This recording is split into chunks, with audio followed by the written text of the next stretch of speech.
Why should we be leveraging Saudi Arabia towards increasing human rights when security and using U.S. hedge is wrong? Yeah, so we see by having leverage over Yemen or Saudi Arabia, it's going to make them decrease the crisis that's already happening in Yemen right now.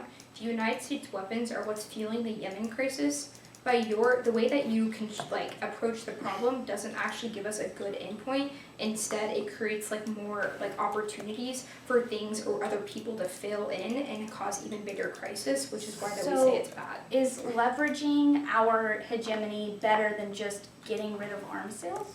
We'd say probably having more leverage over a certain country is the best way to go, because the way that the 1EC takes about the problem is not the right way to solve it. Okay, and then going on, I'd also like to ask about your Rogan 18 cards, which says that U.S. hedge is key to check the war in Yemen, our dominance. How does this react with your security K?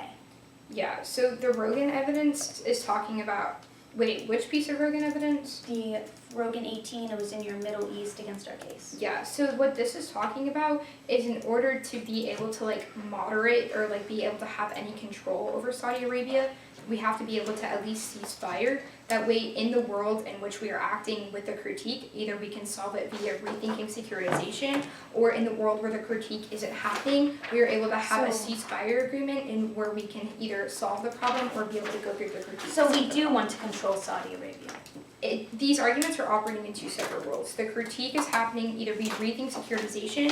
The act case positions are talking about in the world where the act and the critique and the all aren't present, we can have a ceasefire agreement. Okay, and then going on to your EUM counterplan, what exactly does harmonization between the Department of State and the Department of Defense, what does that mean? Yeah, so we say working with both departments is probably the best way to solve the problem. It creates more checks, but it also ensures that our weapons are actually going where they say that they're going right now. By having both of these people involved, it creates multiple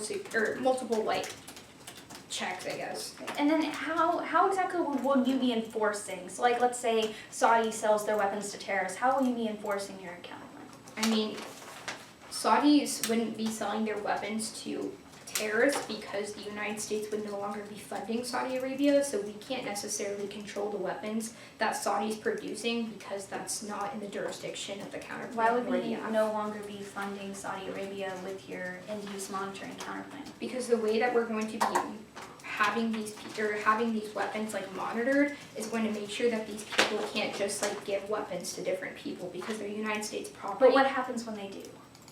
The point of the counterplan is to make sure that this doesn't happen. The counterplan is a prerequisite to the act. We have to make sure that we have enforcement and oversight in order to be able to actually solve the Yemen crisis. Are you receiving prep? No, She's sending. I sent it out. Thank you.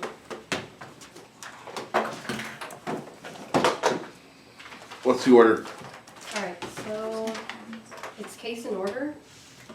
That's oversight, Middle East stability, human rights. Yes. And then after that, it's going to be, what's that? It's going to be the K, the end-use monitoring counterplan, and the elections DA. Why that order? Figured I should answer the K first. Okay, sure. I buy that. Why the counterplan over the dissat? I don't think I had any specific reasoning for that. Should we have reasoning for it? Should the dissat go over the counterplan?